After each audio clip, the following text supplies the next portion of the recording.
There we go. So our webinar today is using published materials in a multi-level group or class. And this is going to be kind of agnostic about the materials that you're using, because we know that folks are using a variety of materials across your different programs. So what Anne-Marie and Kara are going to be talking about are kind of things to look for in the way that a lot of materials are typically structured, and look at more of those kind of classroom management strategies that can help you take advantage of those material structures in a multi-level classroom. And the other treat we have is that we have two folks today, Anne-Marie and Kara. They're going to be co-presenting. So this is a first for us, but you're going to get the benefit of both of their kind of vast knowledge and expertise.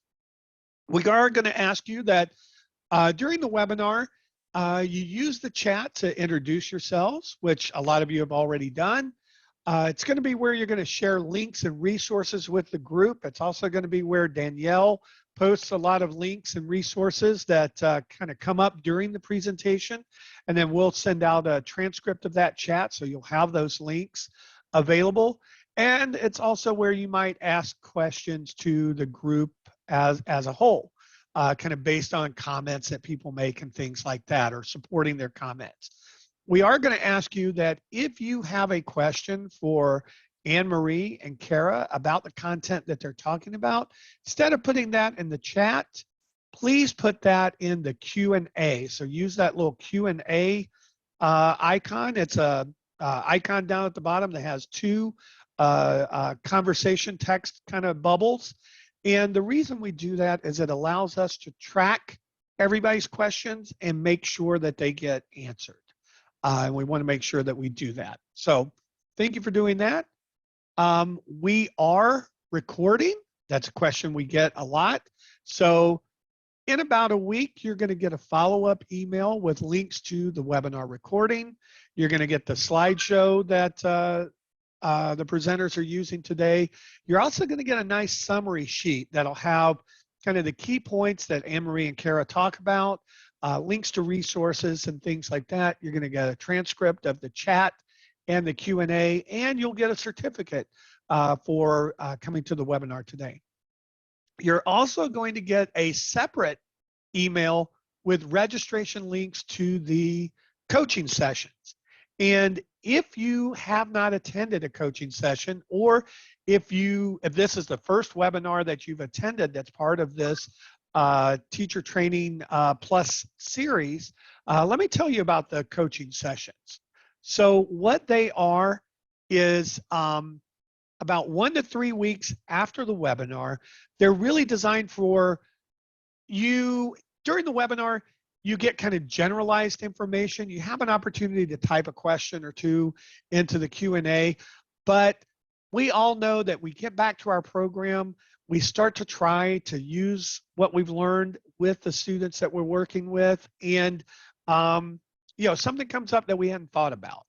And so this coaching session is really an opportunity to go and meet with Anne-Marie and Kara and ask them specific questions about your particular students, your teaching environment, things like that, to really make sure you understand and are able to utilize the strategies that we're talking about today.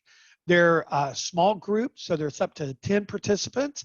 Kind of the nice thing about them is a lot of times when you ask your question, it's a question that somebody else there has as well, or maybe even somebody else has dealt with. And I know often in those small groups, you get feedback not just from the presenters, but from other people participating in that coaching session as well. And there's a lot of great sharing of resources and ideas.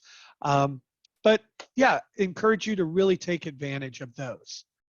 All right, I think that's all for my kind of housekeeping and logistics. So I'm going to turn things over to Anne-Marie and Kara and let them introduce themselves and get started.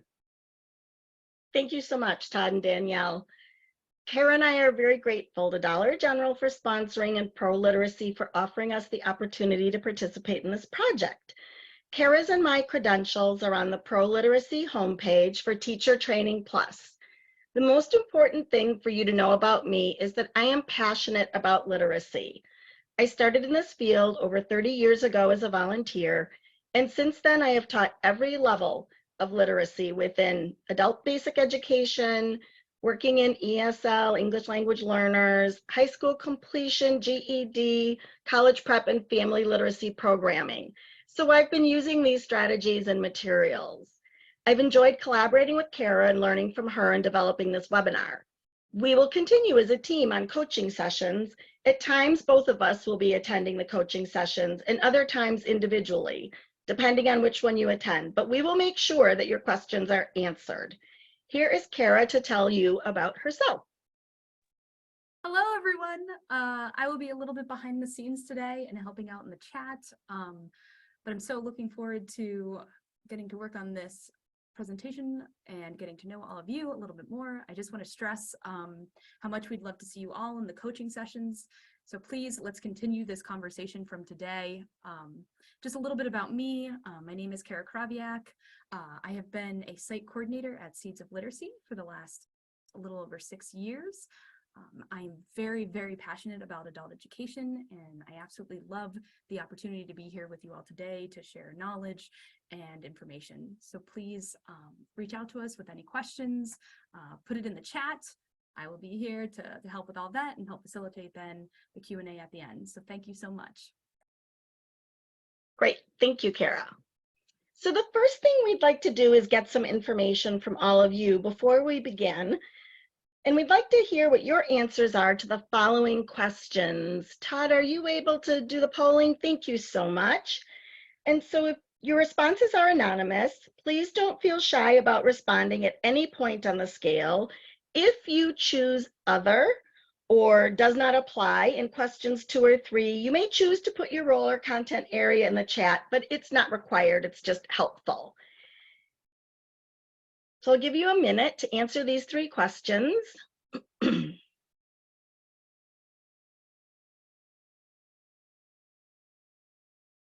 And just to remind everyone, if you're looking at a small window with the poll, there should be a little scroll bar over on the right of that window that you can scroll down and see all 3 questions.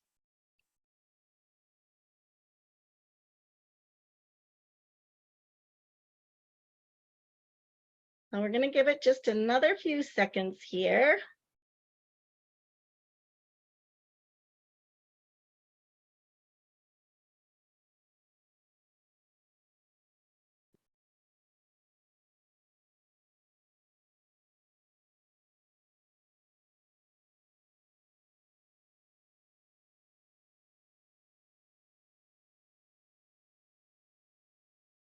This is great. This is really helpful. Thank you, everybody.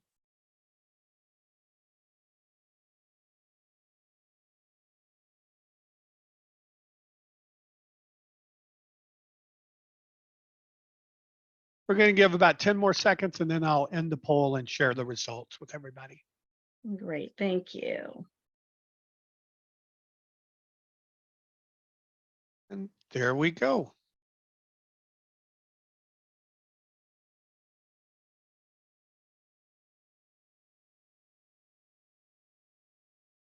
So you've closed the poll? I've closed the poll and I've shared the results. Folks should be able to see what we have. Thank you.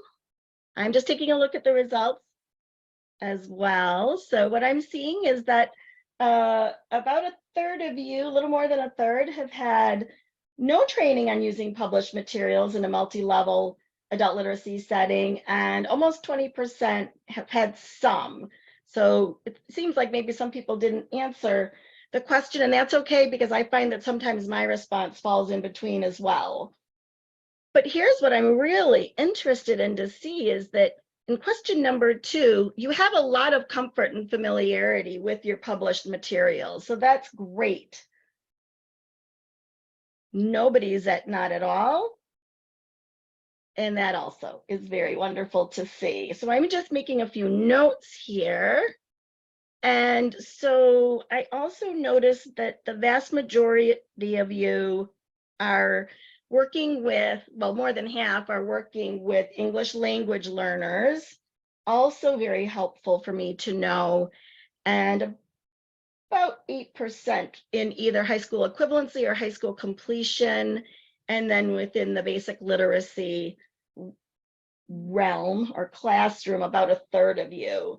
So before we move on from the polling results, I just want to ask a question of all of you. Why did I ask these questions? Feel free to post something in the chat.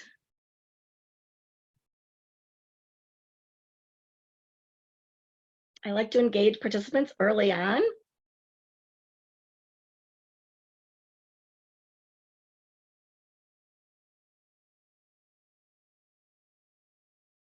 Any thoughts about why I might have started?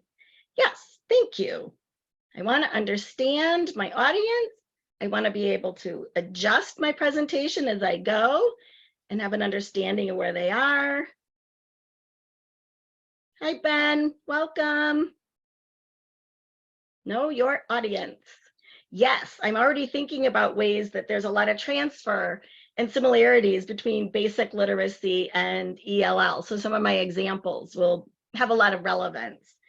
It's also really important for me to model best practices in adult learning, as well as to model what a typical class looks like when we're working with adults or a lesson, so that it's important for us to have not only the background knowledge of our learners, but nobody knows the learners better than themselves. So it's really important to check in and ask them. I always say, I don't have my telepathy turned on today. So it's not for me to always figure out what folks want to know. I like to check in and ask. So you'll have lots of other opportunities today to interact and both with the content and with each other. It's also, I just want to mention, a really quick and easy way to get specific information from a large number of people in a short amount of time.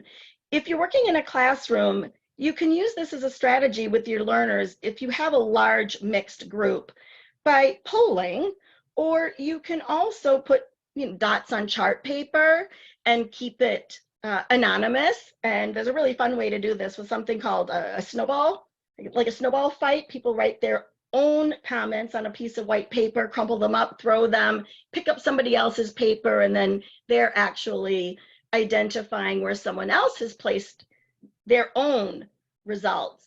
And then the whole class can see it without anybody feeling embarrassed if they've got an answer that's maybe lower than somebody else's or they're new to the information. And of course, a KWL chart is very helpful. If you are unfamiliar with any of the topics that it seems like we're not spending a lot of time on today, including my mentioning a KWL chart, Kara and I have each already presented 3 webinars. She has done 3 webinars for high school completion and did an absolutely outstanding one recently on critical thinking and how to incorporate strategies for that within any setting. I have conducted 3 webinars in basic literacy, including many of the strategies that you'll see today. And this is, in fact, the 3rd webinar for published materials. So please know that all of these webinars, as Todd has already said, are archived and posted on the Pro Literacy website. And we will frequently refer back to which webinar or it's something that you can include in your questions. But we just wanted to let you know that the accessibility of this information is easily found, and we can get into more detail about things within the coaching sessions. So let's go ahead and get started now with the rest of this information. Hold on, please. Okay, I think something just need to give me a minute there. Okay. It's really important for us to set and meet expectations. So we want to be clear up front that we will not be addressing issues related to using published materials in an open entry, open exit classroom or within a virtual setting, as those were covered in the previous webinars in this series. My first paid position in adult education, so some of you know that I started as a volunteer, and so the first time I was hired to teach a class, it really felt like this picture on the screen.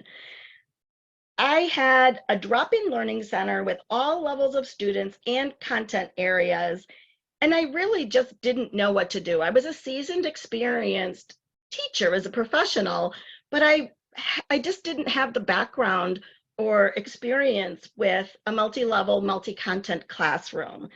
So the first thing I did was to convince my director to separate out the math students from the literacy students. And then later we pulled out learners who were already working at or very near high school completion or high school equivalency level. By doing that, I could work with math, writing, and reading students at the same time, but they were grouped by level.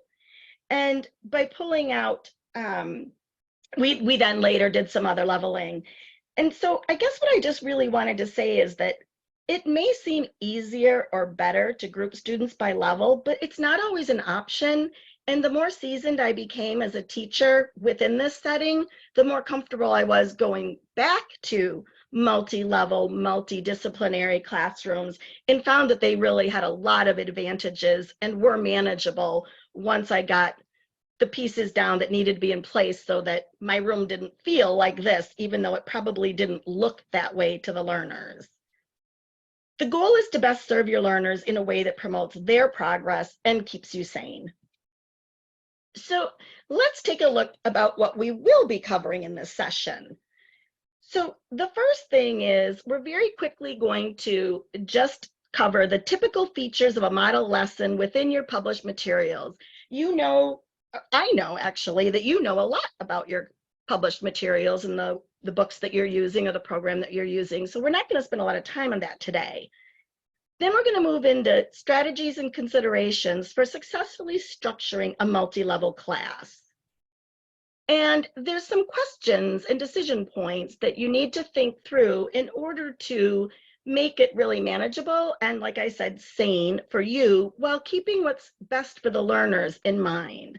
So today what we're really going to be doing is both modeling and walking you through sort of a decision-making model and a framework for you to decide the best way to group your learners and approach the published materials. We're also going to share with you a number of resources that you can incorporate with games, puzzles, supplemental materials, and activities. And I know that in every webinar, we get asked a lot of questions about where can I go to get this kind of helpful access to resources. And the combination of what we share in the summary sheet and what we share today, I think will help you find those things quickly and easily. So the last thing is, of course, we always have Q&A at the end. And for the purpose of illustration, I just want to make sure you know that we will be using examples and screenshots from various lessons in the Level 3 book of the Journey to Success series and books 3 and 8 of the Challenger series. And these are both published by the New Readers Press. So as Todd said earlier, your published materials may not look exactly like the exemplars shown today, but they should be similar enough to employ the strategies offered. So as you probably know, most published materials have typical features of a reading lesson or a content-based lesson, and it looks something like this. There are a series of pre-reading activities, and it could be the ones listed on the page here, or it could also be things like developing questions, setting the purpose for reading. And the most important thing to remember is that whenever you're teaching, you always want to make sure that you scaffold the learning for your students. I wanted to make a couple of points about during reading activities, because I know that when I was a new teacher and started working in adult education, I was really pleased to get published materials. But one of the things I often did was start both the class and the lesson with what was given as instructions in the workbook or the leveled reader.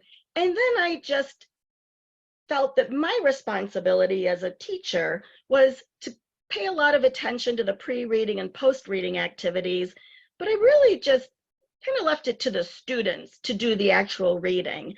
And I think the important thing to remember here is that there are a lot of active reading strategies that we want students to be practicing or employing because this is what good readers do. And so there's a dual benefit by having you remind learners and engage them in certain activities like text marking or taking notes, like pulling out their KWL chart and adding to their W column of what I want to know, or documenting what they've learned while they're reading.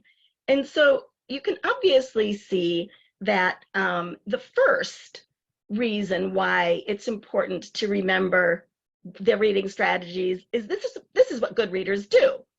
But the other thing is, you'll see in a bit that it gives you time when you're working with different groups so that the learners are more actively engaged with the text, but everybody doesn't just read to get through to the comprehension questions, and then you have a bunch of, potentially a bunch of people done at the same time and not really focused on the reading, but more focused on getting to this part, which is whatever the activities are at the end of the lesson.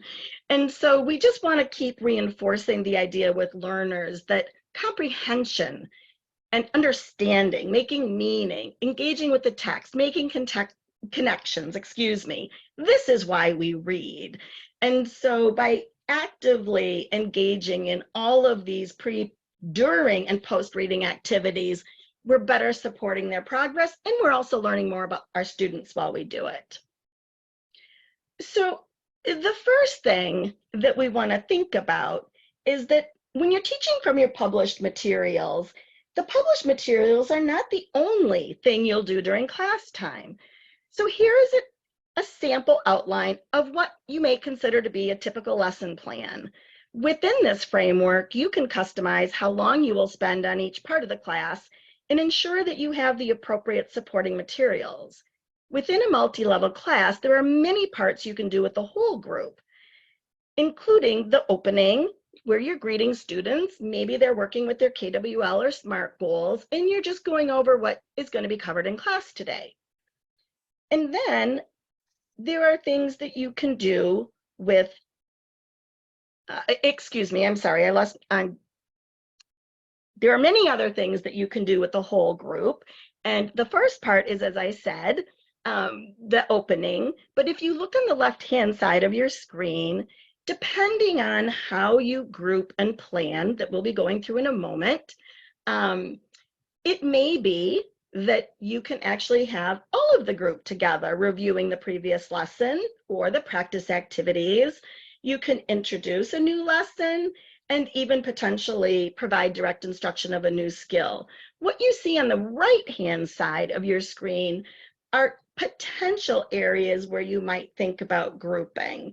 And so until you get all the way to the end with practice activities before the next class, there might be some rearranging of the structure of the class, but then again, there may not be. And so this is not meant to confuse you, but to show you that there are so many right ways to go about this and many different points of entry where you can start your planning. But what we really want is to make it simple and easy for you. So depending on the choices you make about structuring and grouping the rest of your class will determine how this plan is customized for you. So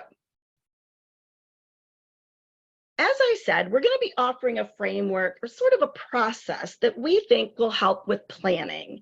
And so I think of this as an if-then flowchart that you see in the upper left-hand corner of your screen. And whenever I sit down to think about my planning for a multi-level class or a multidisciplinary and multi-level class, and really just about everything that I do when I'm planning instruction for adult learners, I start by thinking about these two things. What are the fixed or constant variables? What's within my control? And how can I think outside the box and get creative about actually determining whether or not what is truly fixed? What options are available to me? So when I told you about this crazy, chaotic learning lab that I was assigned to with no experience, picture on the bottom left, the first thing I did was I went to my director and said, help, if you could pull the math students out, then I would really be able to work with the reading and writing students better. And she did. But the reason that decision was made, or the option was offered by me, gets us to the top of this page, which is what really should be the guiding principles for each decision you make. And this is what I use in almost every decision I make regarding working with adult learners or programming. I first say, what does the research tell me about best practice if I do this?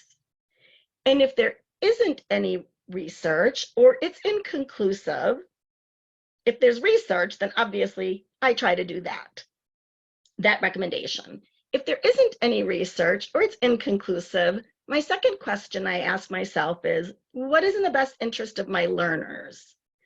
And then number 3, I say what works best for the teacher. And sometimes number 2 really drives the decision I make. But the example I gave you and the reason why I started with fixed versus constant variables, even though it's at the bottom of the screen, is that as an inexperienced teacher, I started with what worked best for me and not necessarily what the research says or what works best for my learners. And now I know how to do things differently and better over time and experience. So when you think of a flow chart, it helps minimize the amount of time you spend organizing the structure of your class and maximizing your planning time so that you can really pay attention to instructional methods, knowing your materials well, and preparing the best supplemental materials. As I said, there are many right ways to structure a multi-level classroom. So rather than try and prescribe a single model, I'm going to continue to give you some key points to consider along with examples of each. So the first thing that Kara and I, when we talked about this, is we always think about how we're going to group our learners first. There are many entry points and right ways to do this, but we just start with grouping in our planning. Here are the key questions to consider in planning your groups. We first start with who you will group together and why. And we do this through the lens of those 3 guiding principle questions. So what does the research tell us is in the best interest? What does the research tell us is effective? And what we do know is that our lowest level learners do tend to make better progress more quickly in a one-on-one arrangement or in very small groups. I know that this is not always possible, but it is something that we know enhances their opportunity to make progress. And we know that they're the ones with the greatest needs, and we know that they're the ones that will take the longest to achieve success. So if you have an opportunity to think about that, it flows into question number 2, which says, what's in the best interest of my learners? Well, if you've got ELL learners and they want to work on, pronunciation, vocabulary, conversation, you can see the value of having a small group, as well as, that's a little different than native speakers, for example. So again, there's no right or wrong answer to this, but you want to think about what are the constants, what are the variables, and how do I go about this for my learners? When you're considering size of your groups, there isn't a lot of information in the research about this, but this is where you need to think about what's best for your learners or for you. And then when we go to the third point that you need to decide, group leadership, there are many opportunities for students to work independently, to do peer learning or paired learning, to have roles within a group that are prepared, like in a book club. There are times when it's appropriate for the teacher to be leading the group on certain activities. And there are also times when you might be able to bring in volunteers or maybe you can combine classes with another teacher and set up your groups that way. And so I just want you to think about, when you're working with a class, sometimes what we think about as fixed might be more variable than we think. The last point I want to make here is that the research really is mixed about having stronger students work with lower level students. There's always value to a lower level student working with an upper level student. And that's really across the board, whether we're talking about education or anything else. If I want to get better at a sport, I want to play as much as I can with someone who's better than me at it. But there's some research that says we don't really want to mix our advanced learners with our lower level learners in a leadership role, because it doesn't really enhance their learning. It just means that they're helping us manage the classroom environment. But there's another piece of information in the research that says the better we know something and the more opportunities that we have to show it, and one of those is by teaching it to other people, the more we develop automaticity. And so when we're talking about literacy, there are values to taking very good care about thinking how you group your learners and making sure, of course, that you provide them with the leadership qualities and training to be prepared for that role. And the same is true for volunteers. The very first time I was put as a volunteer in a classroom, I had no training at all. And when I was a coordinator in a program and had wonderful volunteers, I kind of made that same mistake too. So when I discovered that I was spending more time during class helping my volunteers figure out what they were supposed to be doing, I realized that I had made a mistake and I needed to pull out my volunteers, train them better, make sure that they know what their role and responsibilities are before I put them with students. And you need to do the same if you're going to ask students in your classroom to be leaders. They need to be set up for success as well. The other thing that I think about when I'm structuring a multi-level classroom using published materials is when I'm going to be grouping students. And so this is where you have a couple of different opportunities here, decision points, if you will. The first question, when will I do whole group instruction, may be looking strictly at the parts of my lesson plan, but I also want to think about which portions of the published materials lesson I'm using that could benefit from grouping. I may want different groups during the pre-reading, during reading, and post-reading portions of the published materials lesson if that's supported by a research-based practice and is in the best interest of my students. So one example is I might think about starting to group my students by level, but within that level, I might want to further consider a subset of grouping based on what their specific needs are. So I think of this as, the emergency room on a Friday night. If 5 different patients come in with stomach pain, the ER doc doesn't say, oh, everybody who has stomach pain, come over here in this room and we'll give you the same medicine. Because the first thing they need to do is find out, are you having stomach pain because you're pregnant and having contractions? Is it because of a hernia? Is it because maybe you were in a car accident and hit your stomach against the steering wheel? We don't wish this on anybody, but the reality is we need to know what the cause is of the problem that we want to solve. And so in this case, whether you're looking at pre-reading, reading, or post-reading activities, even within your published materials, there are times when you might want to break groups out by, do my students need to specifically work on vocabulary building versus other students who may need to work on test-taking strategies or decoding or fluency. And this again is where your more advanced students can be a help, because anybody can, help with reading if you're practicing for fluency, but they might not be the best choice for a student who needs to work on decoding.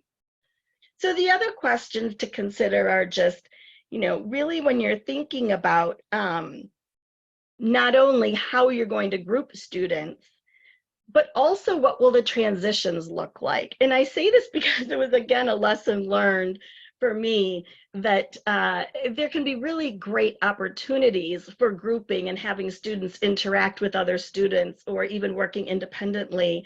But I did learn that I needed to make smooth transitions and expectations of that, or sometimes my students all got up and left every time they were asked to make a change, and they were gone for a 15-minute break. And if you've only got 2 or 3 hours a week with students, you really want to make sure that they have clear instructions.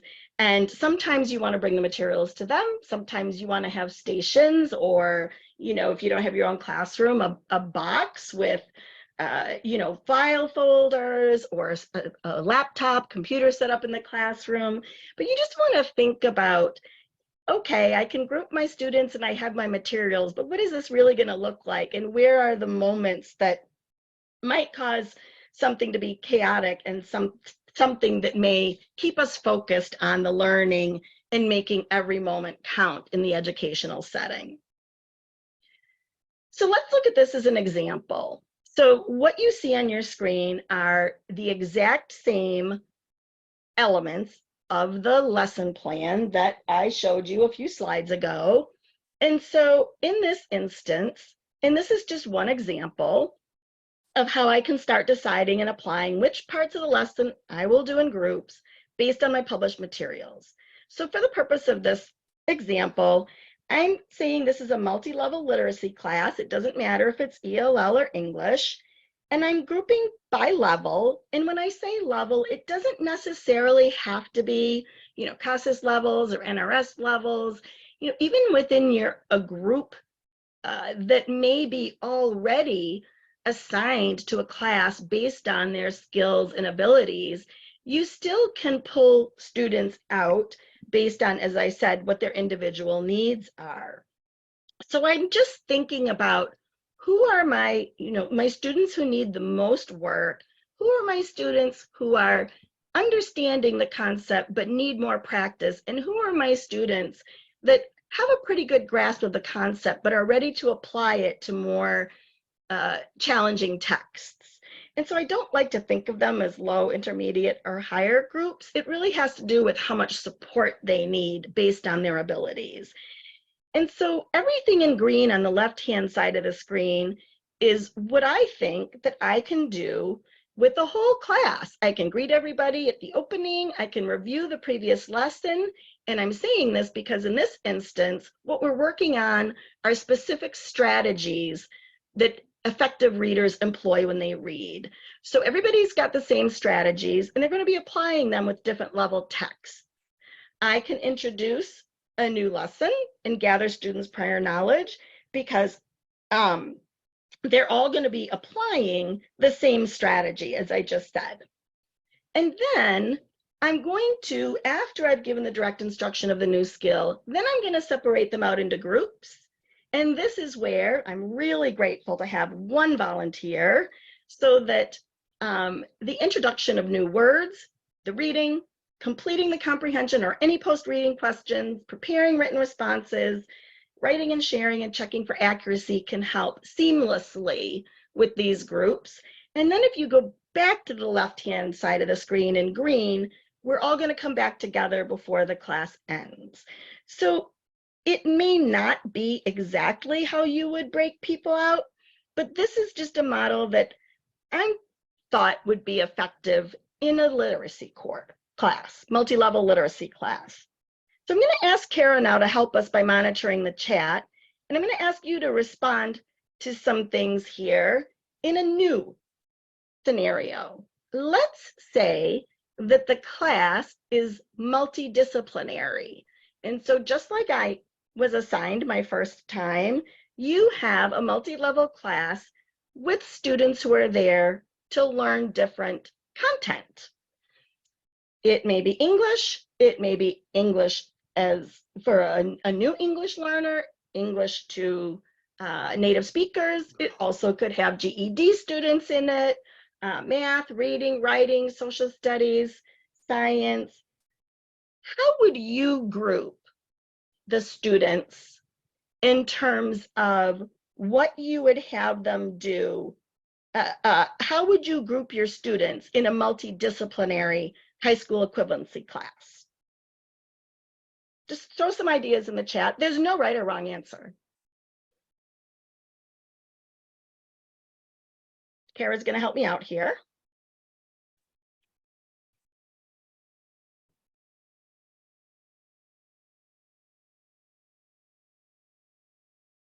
I hope people are thinking.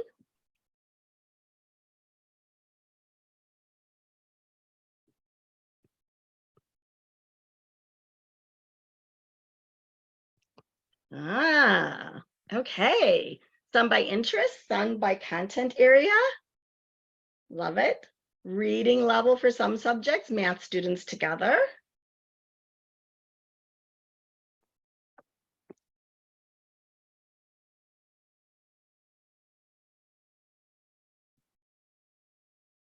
Okay, reading level. Kara, I'm going to ask you to continue to monitor the chat. And so some of the things that I was thinking about is that I had also come up with the same ideas. Grouping by learning goals. I'm so glad you said that. It's absolutely critical for us to know why our students are there, not just what they want to learn. And so the other thought that I had is that, sometimes it's helpful to group students who are closer to be ready to take the test versus others who need to build content areas or skill building.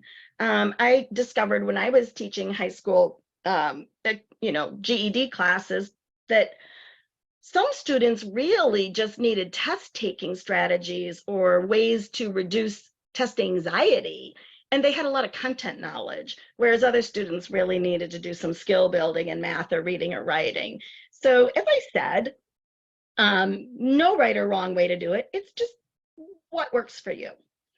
So now I want you to look at the parts of the lesson plan in this slide, and based on the groups that you just made, what parts of the lesson plan would you not do as a whole class? So you've grouped your students, and so just a few of these things. So based on the way you just grouped your students by pairs or in small groups, can you identify what parts of the lesson plan you would do whole class or group?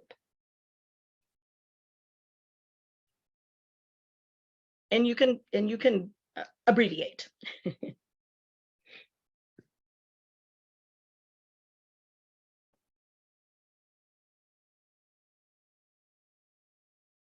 Great, thank you.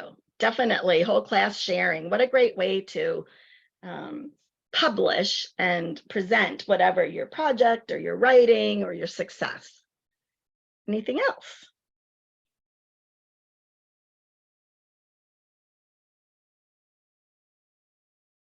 Yeah, of course.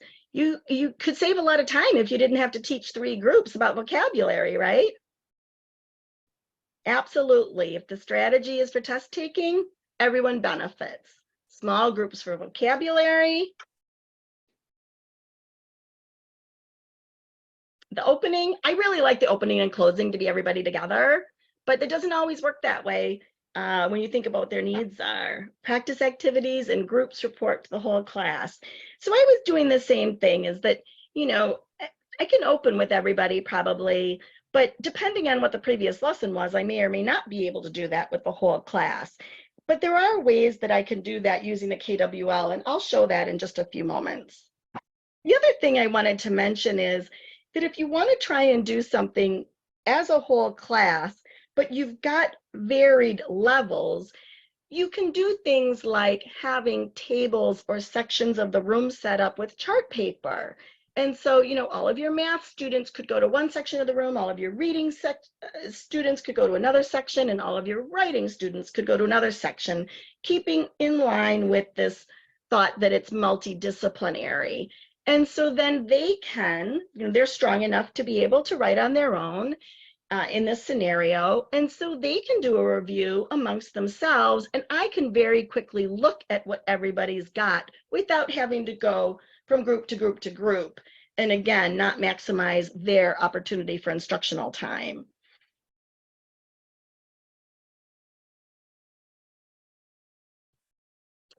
So here's another decision point. So your instructional methods, again, you're going to apply your guiding principles through the lens of these questions. How am I going to teach the material, or what sections of the lesson now that I've made my groups? I know that I have a lot of things already prepared in the published materials and the supplemental activities, but I still need to think about how I'm going to present or teach it. Or is it something that the students are going to work with independently and learn or practice through an inquiry-based approach? And so again, if it applies, I'm going to start with my first question: what does the research tell us? And then I'm going to go to what is in the best interest of the students. Last question: what is best for the teacher? So I want to be thinking about my instructional methods through the lens of not how to make it easy for me, even though it's very tempting, but also how can I first identify what's best for the learners and then come up with a way to make that happen. And then, of course, we just kind of talked about, there's whole group and there's groups, but then sometimes, of course, there's independent work that learners can do too. And I think sometimes we forget about the fact that they don't always need instruction or practice with other people in order to be successful. The next thing I'm going to do, of course, this is a published materials webinar, is think about what my instructional resources are. And so I'm thinking about which portions of my lesson will I use the published materials, and which portion am I going to need supplemental materials. And of course, you want to use your published materials as much as possible, because that's what they're there for. They save a lot of time, and somebody else who knows a lot more about this than I do has put it together in a way that I already know has value for my learners. But I still want to think about what I might need to provide for supplemental materials. And many of these are already included in the teacher's guide or published materials that I'm using. But once I've decided what I'm teaching, who I'm teaching, how I'm grouping, and how I'm teaching those strategies, now it makes it really easy for me to find online or other published materials to actually implement the lesson. And that's the point I want to make, is that it really saves a lot of time, because we all know that if you start at the beginning of, oh gosh, my students are going to be focusing on this one content, they need content building in this area or this strategy, we can spend hours on the internet looking for or trying to review materials. But if we follow this kind of an approach and use what we already have, it significantly cuts down on your planning time. So then we get into just sort of the logistics. We've got space and we've got timing. And this is where I think the variables and the constants can be a little more flexible than we sometimes think. And so we're assigned a place for our class to meet. And then we want to talk about groups. And we've already made our groups, but when we think about the space we have, it might be one large room, it might be one small room, we might be sharing space with someone else, it might be a library where we need to be quiet. And so I just really encourage you that when you're thinking about where the groups will meet, that you expand your thinking on what is seemingly constant but could be a variable. Can you use an empty space or classroom or a small conference room in your learning center or school or library? Can you put up a divider that doesn't cost very much money in a room if you want to have multiple things going on at once? Can you make effective use of the hallway and make it appealing and not have students feel like they got in trouble and got kicked out of class, but in fact can bring their materials and focus on their work? I've already talked about where and how you're housing the published and supplemental materials. And then also, how do I create a plan where no learner or group is waiting? So what I notice when I make observations around the country is that teachers are doing absolutely extraordinary work and using their materials, their published materials, in great ways to support their learners' progress. But there's a lot of downtime for students. They're waiting for the teacher to come work with their group. They're finished sooner than the teacher planned for. they might have a question and they don't necessarily think that they can ask anybody other than the teacher or the volunteer. And so one of the decision points is thinking about what can I have the learners doing so that every moment is instructional and educationally valuable. And one of the things that I like to do is have stations around the room or materials and resources around the room where students can go, where either they signal to me that they have a question and they need help, or where they can go and continue to work on educationally relevant material, maybe because they've finished with their work and they're not just sitting there waiting. And so I'm going to talk about what some of those might look like in a moment, but I also want to mention the concept of staggering. And what this means is that it's not always to my best interest to have everybody start their group work at the same time. So when I first started working with multi-level groups, I only had the model in my mind that as an elementary school student, you know, the teacher did all this front loading and then we broke up into our groups and everybody knew who was in what group and what the names meant. And then we all came back together and went to our next subject. And so what I started thinking about over time was, you know, students need to have, in my program, 3 hours a week of instruction. And so I started having conversations with my director or as a coordinator. Okay, everybody needs to have 3 hours, but do they all need to be there for the same 3 hours?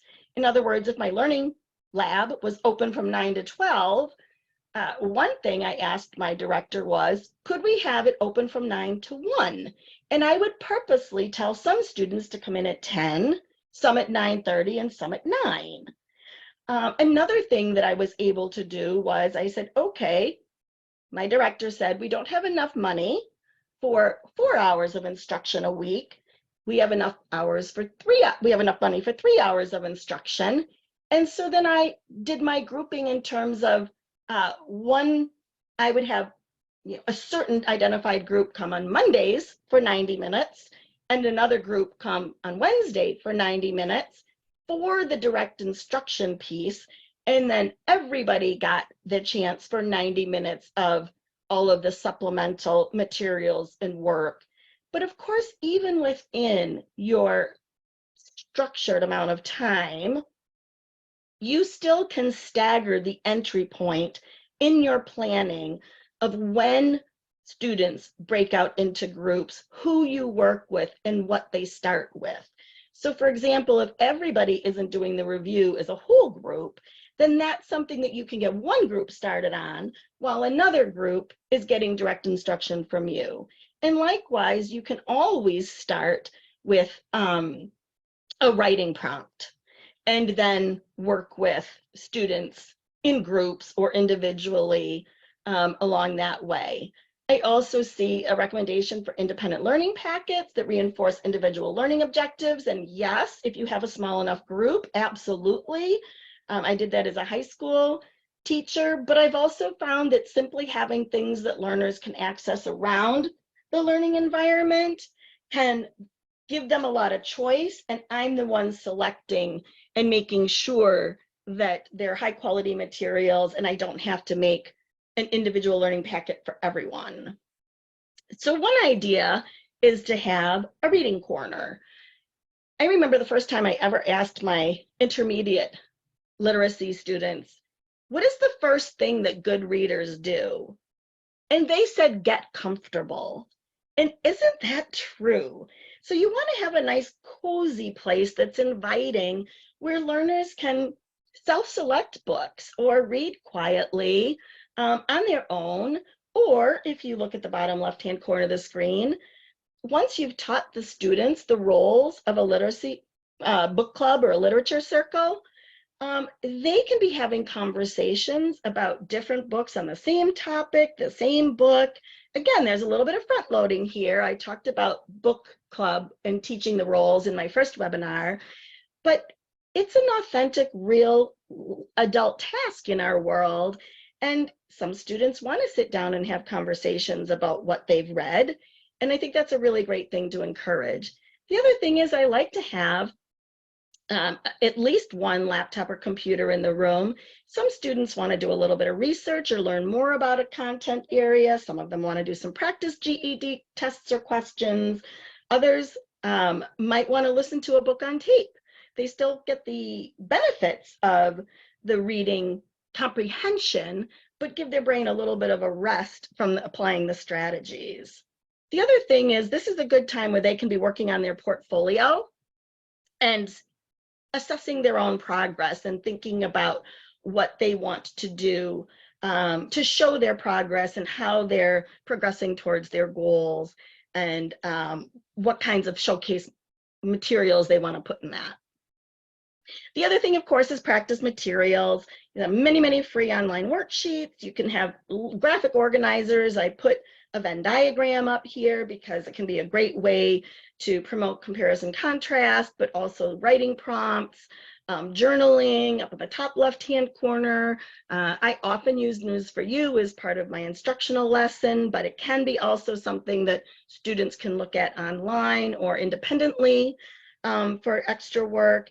And then in the bottom right-hand corner, you know, I never want to overlook the opportunity for students to practice fluency or really any aspect, especially for English language learners, to hear how their progress is coming along with pronunciation, fluency, and decoding by recording themselves. So whether it's by cell phone or a laptop, there are free apps that you can do this on. And you know, you might need some noise canceling headphones or a place to do this, but it really is doable.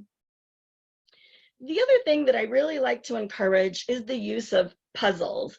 I do make a distinction between puzzles and games because puzzles, I find, not only can be specifically a fun way to specifically target certain reading strategies or math for that matter. They're great math crossword puzzles and Sudoku, but I always like to use things that also incorporate critical thinking skills.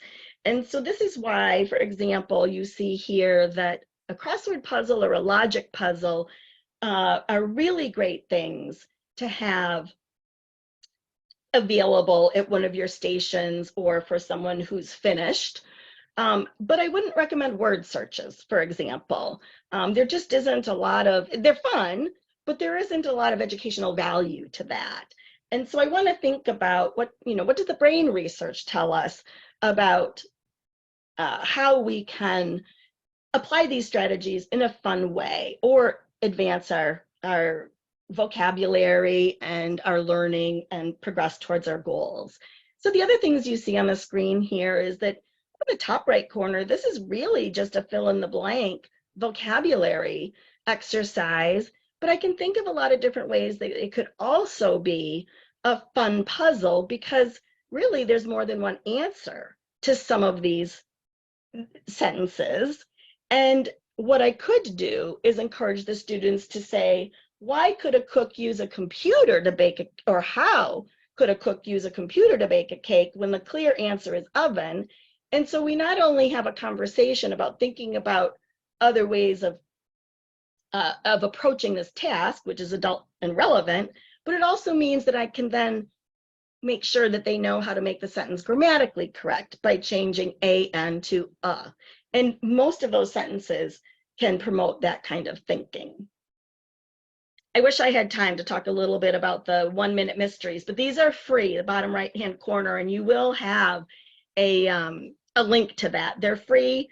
There is, you can see they're pretty, not only short, but low-level reading, and they're really fun. Okay, so we're going to put it all together in a moment, and I want to just make sure that we're remembering what we already know. So when we're thinking about pulling all of this, you know, we've got our grouping and we've got our lesson plan and we've got our published materials and how we're going to teach. We just want to remember that we always want our students working at an instructional text level as much as possible, but that if you're going to be grouping them in such a way that they need to do independent work, you might need to think about that text level so that it's not frustrational for them. In other words, the text level needs to match the level of support or scaffolding they're receiving. So a lot of those supplemental activities might be at an independent level, but you want to make sure that you don't have frustrational level texts for students when they're working independently or in groups without the instructor. And then, of course, you know these other things, the adult appropriate materials, and the teacher's guide is your friend. So we are just at 3 o'clock, and I'm going to, what I would like to do is I'm going to go through this last couple slides and engage you in what this looks like when we pull it all together. So, of course, it's very important to keep the instructions clear, whether they're verbal or written, and these things will be your friends in addition to the teacher's guide. Consistency and format of structure of how your class looks will be easier for the learners if you don't change that up every week. It'll also make your life more sane. I've covered a lot of material in a short amount of time, but the key to success is really starting with one aspect. Start small, take one of these steps, don't try to do it all at once, and keep it simple for you, because if you're feeling overwhelmed, confused, or chaotic, then the students will pick up on that. And so it's okay to think of this as something that you can ease into. So when we look at putting this all together, I know that there's a lot of text on this screen, but what I want to just point out is that I'm using the same lesson plan that I had at the beginning of this webinar. And so I've used different pieces of this as examples of what I would do. So I've got my lesson plan on the left, and everything that's in green is what I've done in a whole class. And then I separated into my groups to do certain kinds of instruction. And then I pulled the whole class back together to assign the practice activities before the next class. So it really is this simple. So I already told you that this is for example purposes, this is a multi-level literacy or ELL class that has been focusing on a single reading strategy at a time. So when the whole class is reviewing the previous lesson, I can use the KWL, and each student can be looking at their own column for W or L for reviewing. My content is going to be making predictions, and I can introduce this to everybody as a strategy regardless of their level because the skill is the same. And then I can also take it one step further and do some modeling with a think aloud. And I can use any level text because it's not about comprehension, it is about making predictions. Then when I break the students into groups, so what you see on the left is my lesson plan, and on the right is what I'm doing. So I'm going to work with my lowest level group and teach them the words, but my intermediate level group is going to have a knowledge rating scale or vocabulary rating scale that I did share in the first webinar. And then the third group can read the meanings that are in my published materials. Then when it comes to actually reading the text, I'm still with my lowest level group, and I'm going to scaffold the making predictions section so that it's an I do, we do, you do. And the other two groups are working on their exercises and published materials. Then when it comes to the reading part, my first group, the low group that I'm working with, is going to be assigned to do some repeated reading. They already know the text because we've covered the vocabulary, I've done a think aloud, we've practiced all this, so they can have silent reading, choral reading, taking turns reading.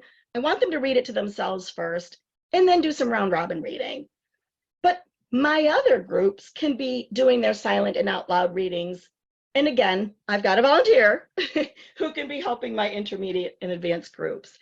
And then while the students are writing, I can circulate while they're completing their post-reading exercises and come around to, and this is just an example, you can do it differently. I might decide that I want to be the one correcting the work that my friends who need the most help, but that the learners can correct themselves, or the volunteer can help, because there's an answer key in the back, and I get a chance to spend much of the time that they're working in groups circulating.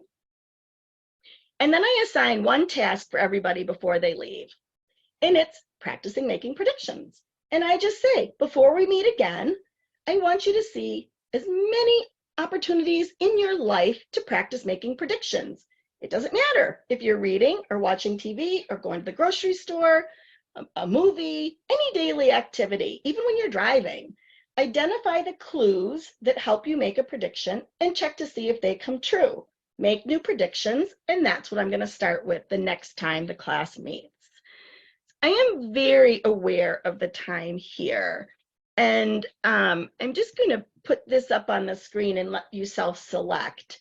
I know that we need to leave time for questions, and the task here was, what was planned was for me to model for you that this, in fact, is a published material. In effect, you've had some direct instruction, you've had some interaction and practice and scaffolding with it, and it is going to be published online. So, and for some of you, it was new material.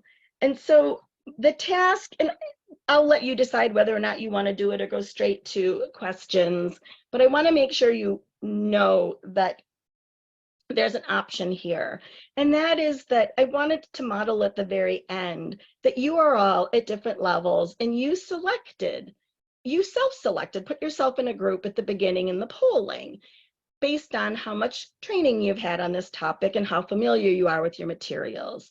So if you would like to, I invite you to look at the triangle and thinking about those learners who had the least amount of experience or familiarity with the topic or their materials. The task is to write one thing that you want to remember from today's webinar, one thing that you already knew that was presented in today's webinar, and one question that you have at the end of this session. And if you were someone who self-identified in a group that had somewhat familiarity with the topic or the materials, on the top right corner, there are a series of thought bubbles that show the kind of challenges that we typically run into when we're starting to group and implement new strategies in a multi-level classroom with published materials. And the task here, the invitation is to pick one that is of particular concern for you or something that you've already run into, and just make a connection with why that's something that you would like to think more about, and maybe put it through those questions of what's a variable and what's a constant, as well as what a potential solution is. And if you have any question, you can bring it to a coaching session or put it in the Q&A. And the last task is for those of you who felt that you had a lot of knowledge and familiarity with the topic and your materials. And so a little bit more advanced task, if you will. I think never is a strong word, but I invite you to agree or disagree with this quote and make a connection to how it applies to your teaching situation. So I thank you very, very much for joining this webinar, and we are here online for another 20 minutes for Q&A, and I'm also happy to respond or give you time to think about reflecting on any of these questions if you choose to self-select at the end.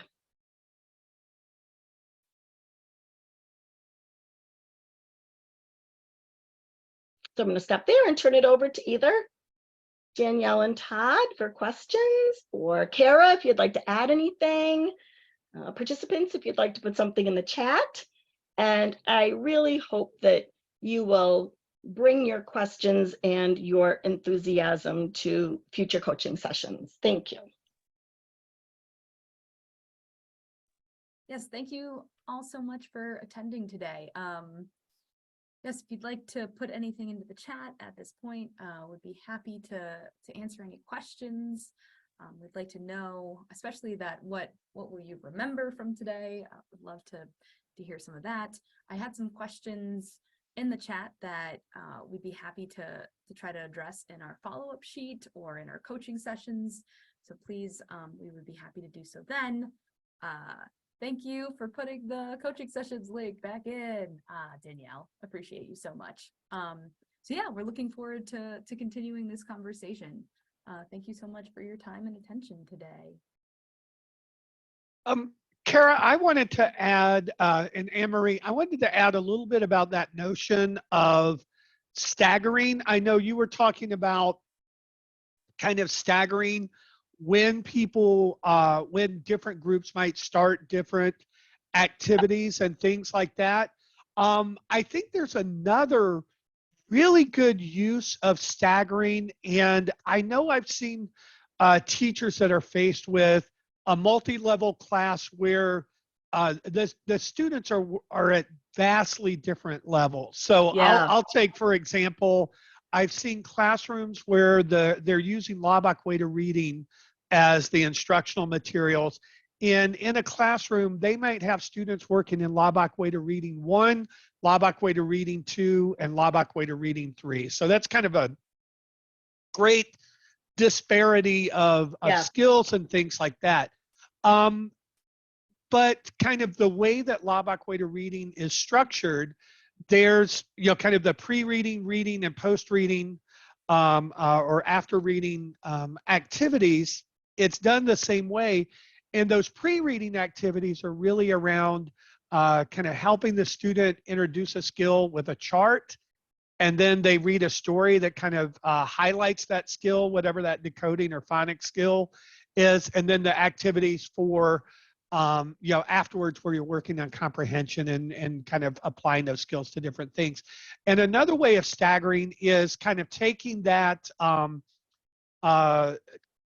kind of, if you think about, I'm working on that lesson with each level.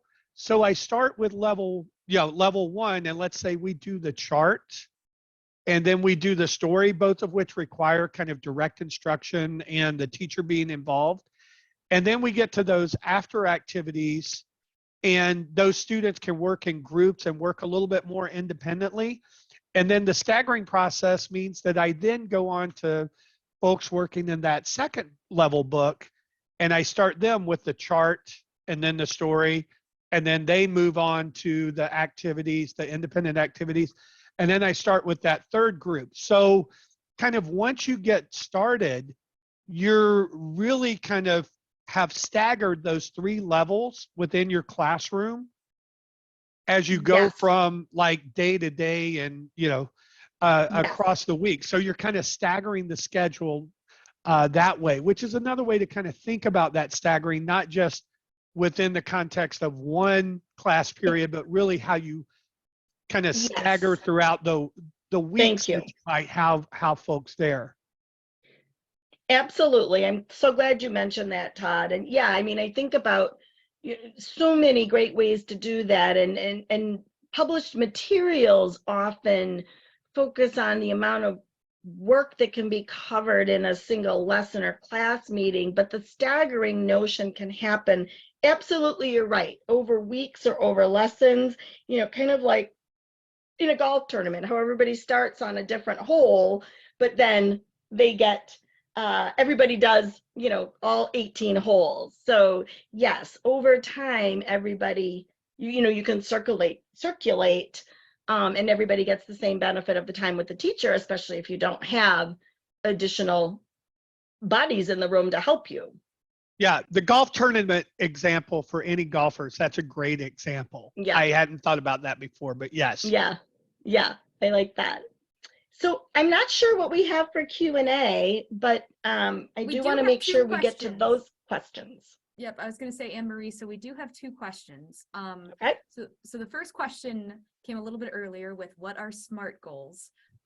So I did mention that we can include an example of SMART goals in our follow-up sheet, but also if you'd like to add anything to this goal setting, Anne-Marie, do you want to address it? I mean, just in terms of the question, I saw that it was answered in the chat, but it is a really great strategy to engage learners in further defining what their goals are, so that, you know, if someone comes into a program with the goal of a GED, but their reading is at a basic or English is at a basic level, that it's going to be a very long-term process for them. One way that I really like to use SMART goals is to find out a lot more about the learner, but also to help them in the planning process and identifying the steps to get there, but also breaking the process down into smaller steps so that they don't get discouraged. And so the other thing that I like to do with SMART goals is we often ask students, you know, at intake or when we first meet them, you know, why are you here? And they say, well, I want to improve my reading. And we don't really always, in my opinion, spend enough time getting our learners to say, in order to do what? You know, how is it going to benefit your life? It's not simply enough to ask what they like to read about, because that's important, but what are they going to do with it? Because I need to know that as a teacher for planning. And it also can be a foundational structure for how the learners can track their progress, see their growth. And I like to have students take their SMART goal out at the beginning or the end of every class. And I have them say, you know, okay, pull out your SMART goals, because everybody's is different. How many things did we cover or did you learn or practice today that directly applies to the goal you have, so that they're making a connection to what is happening in class, even though it might not even be a GED prep class, but it's helping them get to that next step of building their content knowledge, applying the reading strategies, doing the test taking skills. You know, I've offered, I know Ben and more than half of the participants, and I don't know who's still here. I can see that many have stayed, you know, are working with English language learners. Well, we not only need to ask, why are you here to learn English, but we need to ask, where do you want to speak English or read English? Because that's going to help us determine, you know, vocabulary and sequencing of our instruction as well. It might even help us select from a range of published materials, because they're all leveled, but some people may do better by improving their strategies in a work-oriented series than in a community-oriented series. And so it's just a way to not only give me, the teacher, a lot of information about the learner, but also keep reminding the learner that they've got some accountability for their learning and they can monitor their progress and keep motivated about why they're there too. Yeah, absolutely. Thank you, Anne Marie. I also wanted to add too, when I do SMART goals with students, I don't necessarily have them pull it out every class, but that's an interesting strategy. Yeah. But I do periodically have them revise their SMART goals, Yes. because then they're able to say, look at the progress I've made so far and what I'm doing. And then again, kind of going back to that, let's make sure it's specific, it's measurable. And we can really then dig into, okay, how can I update this now? Because as you mentioned, especially when students have kind of a very long-term goal, like achieve my HSE, it might take a little bit longer than they originally expected. Right. And that's a good way to then revise in terms of going back to SMART goals. Good point. Yeah. And the further down it's chunked, they can actually achieve that goal and make a whole new goal and frame their portfolio or their success in their progress. But isn't that what we always do, you know, in our lives with goal setting, is evaluate, revise along the way, or check that one off, I met it. Now, how can I apply what I've learned to my next goal? Great points, Kara. Thank you. Exactly. Yeah. And I have one more question in the Q&A that I want us to be able to get to. Great. So it was asked, I'm teaching the writing process. I have not started the editing process yet. Any tips?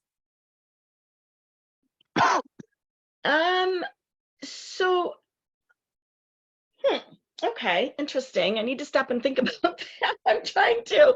So I did a whole webinar on teaching writing for basic literacy. That was the second webinar. And I welcome input from anybody else. I don't want to be unhelpful, but I sort of wasn't expecting that question. And I'm thinking about published materials in multi-level groups. And I know that I could answer that in coaching, but Yeah, Anne can Marie, someone else jump in, please? Yeah, I was going to Sure. say, I can also help address that. But Todd, if you'd like to go first, absolutely. Thank you. Kara, it's your presentation. I'll let you go first, and then I'll follow up. Thank Oh you. yeah, no problem. Yeah, I was Caught gonna off say, guard. no, that's okay.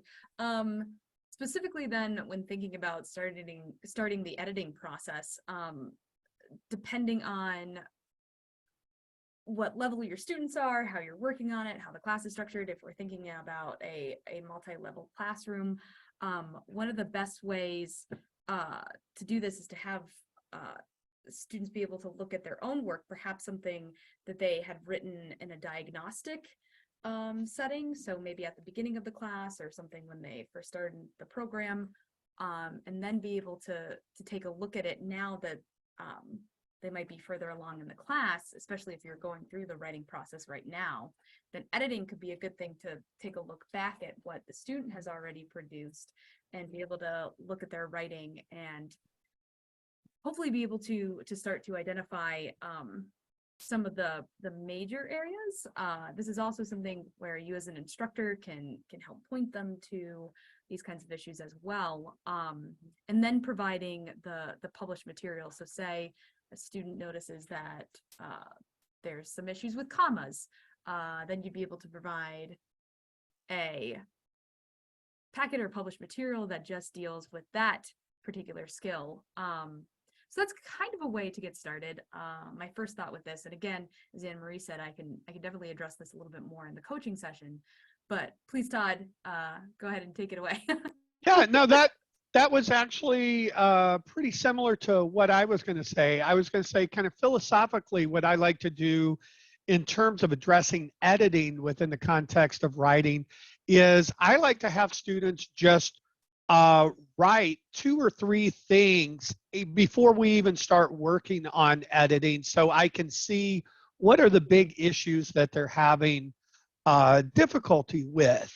And then kind of the nice thing about writing, I think in terms of multiple levels, you have students that have I kind of group students in 2 cases. Can students write independently or not? You know, and if they have difficulty writing independently, then that writing activities that we work on with them are more kind of sentence starters, fill in the blanks, creating sentences with flashcards, some things like that, where they're not really writing and composing. So that's a different skill set. But with folks that can kind of create a writing sample independently, I get them to do 2 or 3 samples. I go through and I see the kinds of things that they're having trouble with.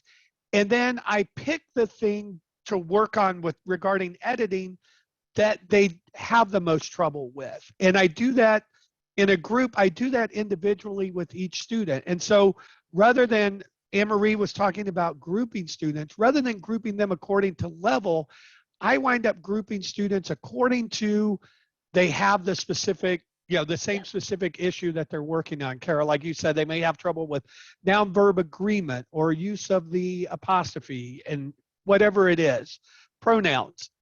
And then I generally will just find like an individual resource, and we work on kind of understanding the concept, some sort of exercise related to applying that concept to just generic stuff. And then I have them edit each other's next writing work, the next 2 or 3 things that they write, have that group edit each other's work.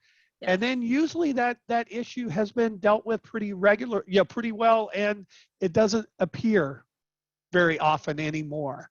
And we move on to kind of the next thing, and we might regroup people. So that's kind of how I approach it. I'm really glad that you mentioned peer editing, Todd, because I'm a very big fan of peer editing, and lots of research to support the efficacy of it, but also, the importance of front loading so that students get a lot of exposure to practicing editing and revising and also knowing how to give quality feedback. But the other thing that I wanted to mention that I haven't heard yet that I hope is helpful to the person who asked the question is that one of the main points I made in the writing webinar, and it doesn't matter whether I'm teaching native speakers, non-native speakers, or GED students, high school diploma students even, or college prep. One of the things that I found really helped in starting the editing process, which I think was one of the pieces of the question, is that I don't start with grammar intentionally. So the two things that I find helpful at this point in the writing process is one, to teach learners to edit or revise by one aspect of the writing at a time, and to leave the grammar, spelling, that kind of stuff to the very end. And unless it significantly gets in the way of conveying the message, I really like for them to think about structure and organization first, flow, and then I also like for them to think about how they can better support and develop their ideas. And I just find that especially if they're writing about something of very high interest to them and that they care a lot about, it can be really discouraging to a learner to start with grammar and spelling, punctuation, all those things. They're very important. But the other thing is that if you're revising for organization, clarity, supporting details, main idea, the flow to be right, that oftentimes the words are going to change anyway. And so that I'm already working on the kind of skill and drill stuff that they need to improve their grammar. And so if we save that for last, the learners feel really good about their draft and they're not sick of looking at it yet. And then when we're getting to that very important piece of revising and editing and publishing and sharing, then the words and the sentence structure and everything is in a final format, and they feel better, I think, about attacking that last piece and just have more motivation and less discouragement. But all along the way, I've been teaching them the grammar and all those, whatever I'm noticing as a teacher. So they might be revising over multiple class sessions, and so they're working on those grammar and syntax and punctuation and subject verb agreement and all those kinds of things all along the way. But on that particular writing piece, it's the last thing we do. And I hope that's helpful. It's just my opinion. It's just one way to go about it. I 100% agree with that, Anne-Marie. Yeah, because basically grammar should kind of follow last, and thinking about getting your ideas clearly onto a page first. It can really it can turn writers off to see all their mistakes if they're weak in mechanics and they're strong in creativity or expression, voice. Yeah. Thank you, Kara, because and thank you, Todd. We're on the same wavelength. Yeah. Yeah, so thank you all so much for being here today. Yes. Yeah, we are at the end of our presentation. And again, please, if you are interested in continuing this conversation, we would love to meet with you all in the coaching sessions. And yes, if you'd like to check out any of the previous webinars, Danielle posted those in the chat, can also be found on the Pro Literacy website. So thank you so much, and have a wonderful day. Yeah, and Kara, I just want to add one thing. Christina asked a question, do we have a handout that outlines this strategy that we just mentioned about writing? Christina, I believe if you go back and look at the webinar recordings, attached to those webinar recordings are the resources associated with the webinar, which will have a summary sheet, and it'll have the information that Anne-Marie just talked about. Anne-Marie did a great webinar on writing. Kara did as well about writing for the high school equivalency. So Christina, I would encourage you to kind of go back, look at those two webinars, look at the resources associated with them. Thank you, Todd. Yeah. And that's it. So And thank you, everyone. This is the last webinar of this Teacher Training Plus series. I hope you've enjoyed it. I will tell you that we have got funding to continue it again next year. So we'll be continuing these tracks. We'll be adding some additional topics. We will send out a survey for you to kind of let us know what other topics you're interested in and encourage you to fill that out. So thank you. Have a great rest of the day, rest of the week, all that good stuff. Bye-bye. Thank you.